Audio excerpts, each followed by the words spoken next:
Muy bien, estamos de regreso este domingo 4 de noviembre, primero del mes, con un tema que ha sido debatido en medios, debatido por escrito, debatido a través de declaraciones de ciertas personas y organizaciones, los derechos. ¿Hay unos derechos antes que otros? ¿Es correcto? ¿Es lógico? ¿Debe ser así el posicionamiento de un derecho por sobre otro? Hemos oído declaraciones de algunas organizaciones y personas que decían el derecho a la libre locomoción no puede condicionar el derecho a la manifestación, y otros que han pensado a la inversa. Solamente con esos dos derechos podríamos hablar y contraponer, si ustedes quieren, o generar una escala del derecho pues a la libertad de locomoción, a la libertad de expresión, a la propiedad, etcétera, etcétera. Este es el tema.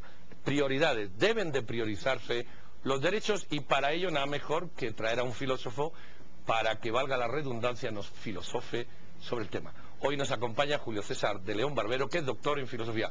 Julio César, bienvenido y esperamos tu reflexión. Muchísimas gracias.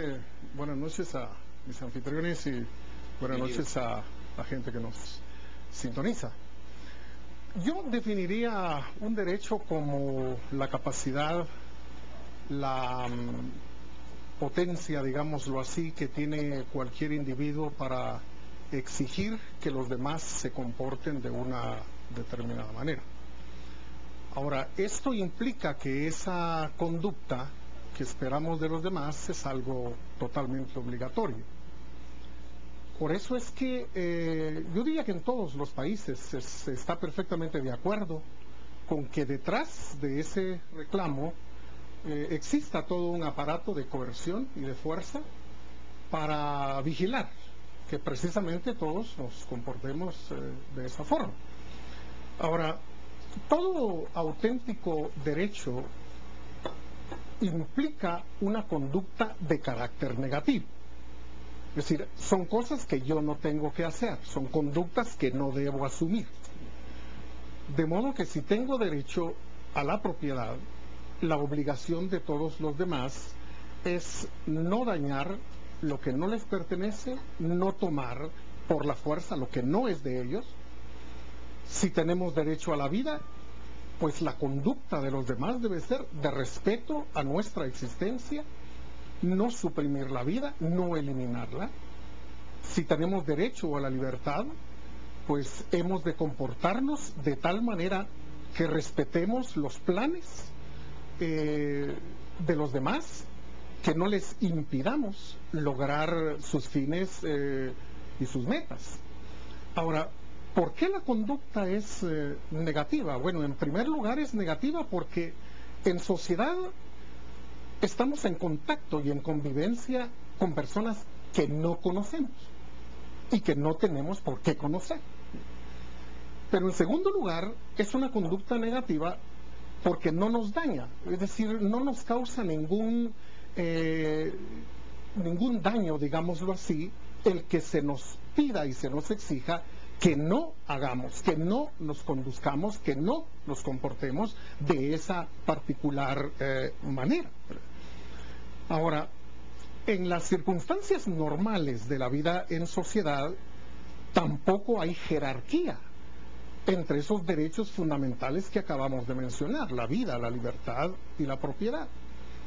Y no hay jerarquía porque no es una cuestión, digamos, de prudencia o de antojo, sino es algo que se nos exige totalmente a todos si queremos convivir y cooperar pacíficamente en el contexto de la vida en sociedad.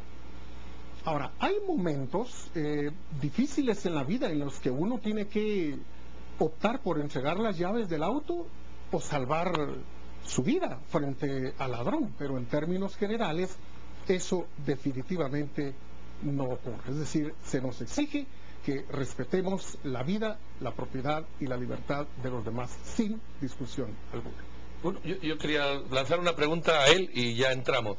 Esas declaraciones entonces que dicen no se puede o no es correcto excusarse con el derecho a la libre locomoción para impedir, por ejemplo, porque así fue la frase, la manifestación, el derecho a la manifestación. ¿Cómo contestarías tú desde la filosofía o desde la ética o desde tu postulado esto y ya entramos en debate. He estado al tanto de estas cuestiones porque nos han tocado a todos, digamos, en este país en las últimas semanas.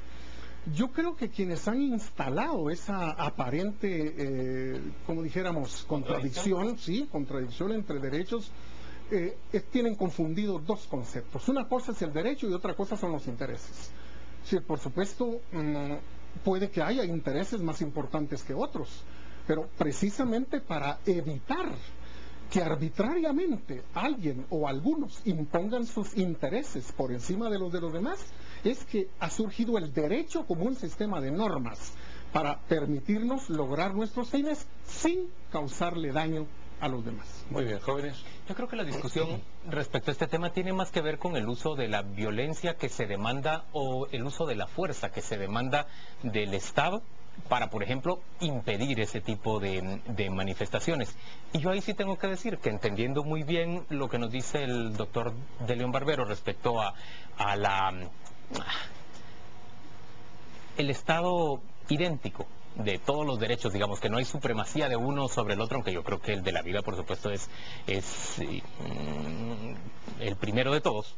Me parece a mí que en términos generales es que no se puede demandar que para que se respete un derecho se lleve a cabo una acción que va a terminar vulnerando otros y entre ellos probablemente también el de la vida. Estoy de acuerdo en que la discusión no debería llegar hasta ese punto, pero es que en términos generales no llegaría si lo que tuviéramos fuera en nuestro país.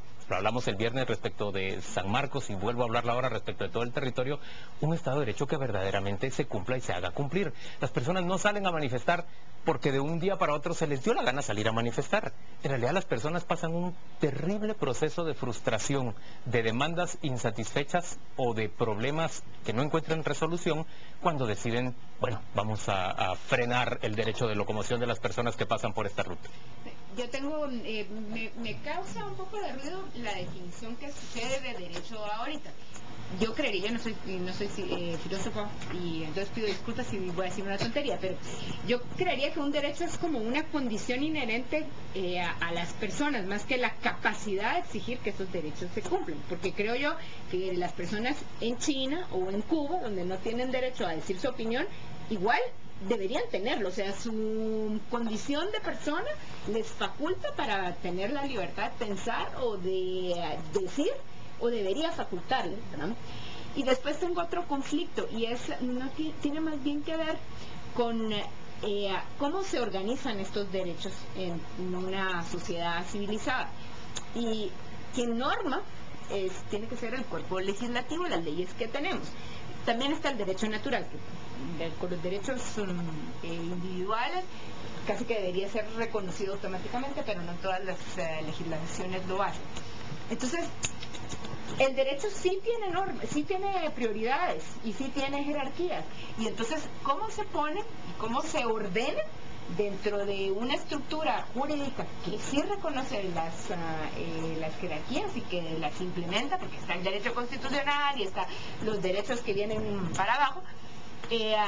Cosas como estas, más que todo una pregunta. Yo quiero seguir el punto que dice Dina, porque su pregunta es cómo se organizan, y le quisiera agregar, se administran y se definen, pero más allá de eso, ¿quién los organiza, los describe y los define? Originalmente han sido las élites de la sociedad las que llegan a gobernar, quienes vienen y establecen lo que todos conocemos, el Estado de Derecho, el orden de los derechos, la jerarquía que acá en este espacio y en este momento se va a respetar. Quizás también es una pregunta que tengo para el doctor, incide mucho en quién define esa estructura, ese orden y esas disciplinas que nos van a regir a todos. Acá mismo en este país nos damos cuenta que el mundo indígena y el mundo occidental es completamente distinto, y la concepción que nosotros tenemos de ese Estado de Derecho es completamente distinta a la que tiene el mundo indígena. Por ejemplo, en el mundo indígena la justicia no tiene el mismo concepto que en el mundo occidental. Para principiar, ellos hablan de una reparación en vez de una justicia. Únicamente ese pensamiento. Como hay muchas preguntas, mejor que la conteste Julio. Bueno, no nos hemos introducido en esta breve charla en el problema de los orígenes, digamos, de esos derechos fundamentales. Hay una serie de doctrinas, empezando con el justnaturalismo, el positivismo jurídico, Pero hay otra que es a la cual yo me adhiero y es el evolucionismo, es decir, que esas conductas no fueron creadas por nadie, sino fueron patrones de comportamiento que los seres humanos descubrieron a través de un proceso de ensayo y error. Entonces, primero se convirtieron en hábitos y luego se institucionalizaron. Es decir, al ver los hombres que el respeto a la vida, el respeto a la propiedad, el respeto a la libertad de los demás, les permitía una convivencia mucho más fructífera y de beneficio mutuo o colectivo, pues esas conductas se convirtieron en exigibles y plenamente obligatorias para todo el que quiere vivir en sociedad, independientemente de su etnia, independientemente de su color de piel, de la lengua que hable, la religión o el Dios al cual pretenda adorar o servir. Si vamos a ser civilizados, porque esa es una palabra clave aquí. Si el proceso de civilización lo sufrió la humanidad y tenemos que sufrirlo los individuos también. Es decir, los hombres, tanto como colectivo como individuos, nunca fuimos totalmente civilizados. Venimos realmente de una condición cuasi salvaje o salvaje para una vida, digamos, de mutuo respeto de los derechos que no son propios. Doctor, es una pena tener que despedirlo ya porque hemos concluido con este segmento, porque hay muchísimas preguntas más que plantearle. Sí, claro. Ese tema, por ejemplo, respecto al derecho a la propiedad privada, muchas cosas, preguntas que se quedan en el tintero. Sí. Gracias por acompañarnos en esta noche. Un gusto y un placer. Vamos a la pausa comercial.